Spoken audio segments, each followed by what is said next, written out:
샬롬, 하나님의 말씀으로 하루하루 승리하고 계신가요? 여호와 하나님은 그분을 경외하고 가까이 하는 자들에게 복을 주시는 분이십니다. 오늘도 주께서 주시는 생명의 양식으로 풍성하게 여러분의 삶을 채우시기를 바랍니다.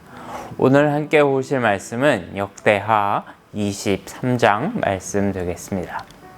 제23장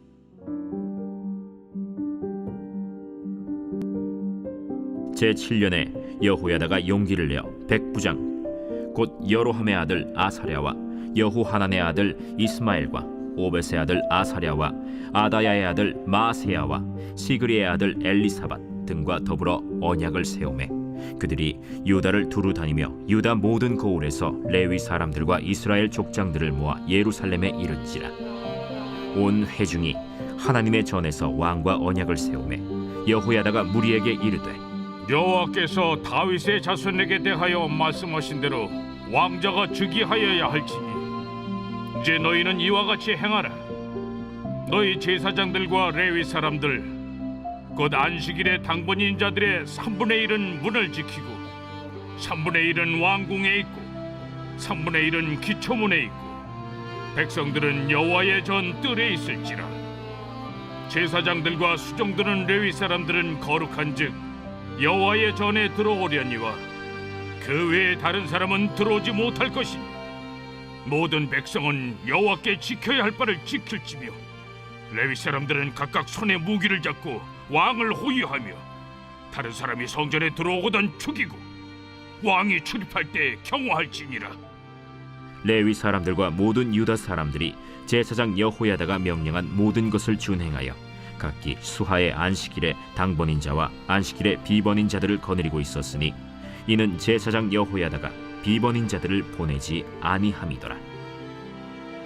제사장 여호야다가 하나님의 전 안에 있는 다윗 왕의 창과 큰 방패와 작은 방패를 백부장들에게 주고 또 백성들에게 각각 손에 무기를 잡고 왕을 호위하되 성전 오른쪽에서부터 성전 왼쪽까지 제단과 성전 곁에 서게 하고 무리가 왕자를 인도해내어 면류관을 씌우며 율법책을 주고 세워 왕으로 삼을세. 여호야다와 그의 아들들이 그에게 기름을 붓고 이르기를 왕이여 만세수를 누리소서. 아달랴가 백성들이 뛰며 왕을 찬송하는 소리를 듣고 여호와의 전에 들어가서 백성에게 이르러 보매 왕이 성전 문기둥 곁에 섰고 지휘관들과 나팔수들이 왕의 곁에 모셔 서 있으며 그 땅의 모든 백성들이 즐거워하여 나팔을 불며 노래하는 자들은 주악하며 찬송을 인도하는지라. 이에 아달랴가 그의 옷을 찢으며 외치되 반역이로다, 반역이로다. 하매 제사장 여호야다가 군대를 거느린 백부장들을 불러내어 이르되 반열 밖으로 몰아내라. 그를 따르는 자는 칼로 죽이라. 하니 제사장의 이 말은 여호와의 전에서는 그를 죽이지 말라 함이라. 이에 무리가 그에게 길을 열어주고 그가 왕궁 말문 어귀에 이를 때에 거기서 죽였더라. 여호야다가 자기와 모든 백성과 왕 사이에 언약을 세워 여호와의 백성이 되리라 한지라. 온 국민이 바알의 신당으로 가서 그 신당을 부수고 그의 제단들과 형상들을 깨뜨리고 그 제단 앞에서 바알의 제사장 맏단을 죽이니라. 여호야다가 여호와의 전의 직원들을 세워 레위 제사장의 수하에 맡기니 이들은 다윗이 전에 그들의 반열을 나누어서 여호와의 전에서 모세의 율법에 기록한 대로 여호와께 번제를 드리며 다윗이 정한 규례대로 즐거이 부르고 노래하게 하였던 자들이더라. 또 문지기를 여호와의 전 여러 문에 두어 무슨 일에든지 부정한 모든 자는 들어오지 못하게 하고 백부장들과 존귀한 자들과 백성의 방백들과 그 땅의 모든 백성을 거느리고 왕을 인도하여 여호와의 전에서 내려와 윗문으로부터 왕궁에 이르러 왕을 나라 보좌에 앉히매 그 땅의 모든 백성이 즐거워하고 성중이 평온하더라. 아달랴를 무리가 칼로 죽였었더라.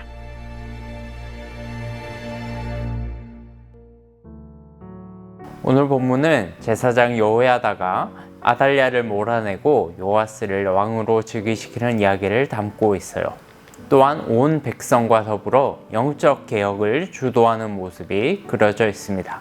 겉으로 보면 왕인 아달랴를 몰아내는 것이 쿠데타처럼 보이지만 사실은 그게 아니죠. 처음부터 아달랴라는 임금은 왕으로서 전혀 정통성이 없을 뿐 아니라 자기 스스로 왕위를 찬탈하여 유다 혈통의 씨를 말리려 했던 악한 여인이었어요. 이것은 단순한 역모가 아니라 하마터면 하나님이 택하신 다윗의 왕조가 사라질 뻔한 그런 사건이었습니다. 그러므로 여호야다의 행위는 지극히 의로운 행동이었다고 할 수 있어요. 1절 말씀은 여호야다의 행동을 이렇게 기록하고 있어요. 제7년에 여호야다가 용기를 내어 용기를 냈다. 사랑하는 여러분, 아무리 악한 왕이라도 또 아무리 잘못된 습관이라도 그것을 바로잡는 것에는 큰 용기가 필요합니다. 세상에는 불평불만을 늘어놓는 사람들이 많지만 그것을 실제로 바꾸려고 용기를 내는 사람은 소수이죠. 하나님의 일은 더 그렇습니다. 오늘 하나님의 말씀의 거울 앞에 자신을 비추어 보고 잘못된 것이 있다면 과감하게 그것을 바꿀 수 있는 믿음의 용기를 구하는 하루가 되시기를 축복합니다. 여호야다는 혁명을 성공적으로 수행하기 위해서 계획을 세우죠. 4절과 5절에 보면 제사장과 레위 사람들 중에 안식일에 당번인 자들에게 3분의 1은 문을 지키게 하고 3분의 1은 왕궁에 또 다른 3분의 1은 기초문을 수비하게 합니다. 그리고 백성들은 여호와의 전 뜰에 서 있어요. 여호와의 전에는 제사장들과 수종드는 레위 사람들 외에는 아무도 들어가지 못하기 때문입니다. 그렇게 여호야다는 안식일에 당번인 자와 비번인 자들에게 여호와의 전과 문을 지키게 하고 자신은 하나님의 전 안으로 들어가서 다윗 왕의 창과 큰 방패와 작은 방패를 가지고 나와서 백부장들에게 나누어 줘요. 10절에 보면 백성들에게 각각 손에 무기를 잡고 왕을 호위하게 했다고 말해요.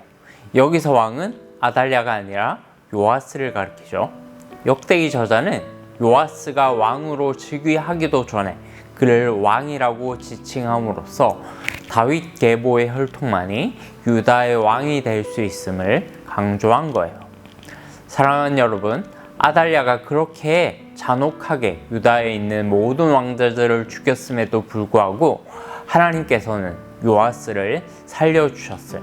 인간의 악한 계획이 다윗 왕조를 통하여 구원 역사를 이루시려는 하나님의 계획을 꺾을 수 없다는 것을 보여줍니다. 이 사실은 오늘을 살아가는 현대인들에게 얼마나 큰 용기와 위로를 주는지 몰라요. 이 세상에는 제2, 제3의 아달랴가 많습니다. 자신의 권력을 위해 다른 사람들을 함부로 대하고 갑질하며 이간질하고 모함하는 자들이 있어요. 그리고 실제로 선한 사람들이 그것 때문에 피해를 보는 일도 많습니다. 그러나 인간의 모든 행위를 그 저울에 달아보시는 하나님이 계시다는 사실을 믿으시기 바랍니다. 그분께서 이 땅을 신실하게 살아가는 그리스도인의 땀과 눈물을 기억하시고 다 갚아주실 거예요. 마지막으로 구체적인 여호야다의 개혁 내용을 살펴보겠습니다. 혁명은 성공하고 아달랴는 백성들에게 끌려와서 비참하게 죽임을 당해요. 그리고 요아스를 하나님의 전에서 인도하여 내어 왕관을 씌우고 율법책을 건네줍니다. 오직 하나님의 율법에 기초하여 나라를 다스리라는 의미죠. 그러나 왕 한 사람만 바로 선다고 나라가 개혁되는 건 아니죠. 16절, 17절 말씀을 한번 볼까요? 여호야다가 자기와 모든 백성과 왕 사이에 언약을 세워 여호와의 백성이 되리라 한지라. 온 국민이 바울의 신당으로 가서 그 신당을 부수고 그의 제단들과 형상들을 깨뜨리고 그 제단 앞에서 바알의 제사장 앗단을 죽이니라. 여호야다는 요아스 왕뿐만 아니라 자기 자신과 모든 백성과 더불어서 언약을 맺어요. 온 나라가 여호와의 백성이 되겠다는 결단이었죠. 그리고 온 국민이 바알의 신당으로 가서 그동안 섬겼던 모든 우상들의 흔적을 다 깨뜨리고 바알의 제사장 맏단을 죽입니다. 사랑하는 여러분, 그리스도인의 개혁은 언제나 영적 개혁이 먼저입니다. 그리고 그 영적 개혁은 왕 한 사람만 바로 선다고 되는 것이 아니라 온 백성이 함께 바로 서야 하는 거예요.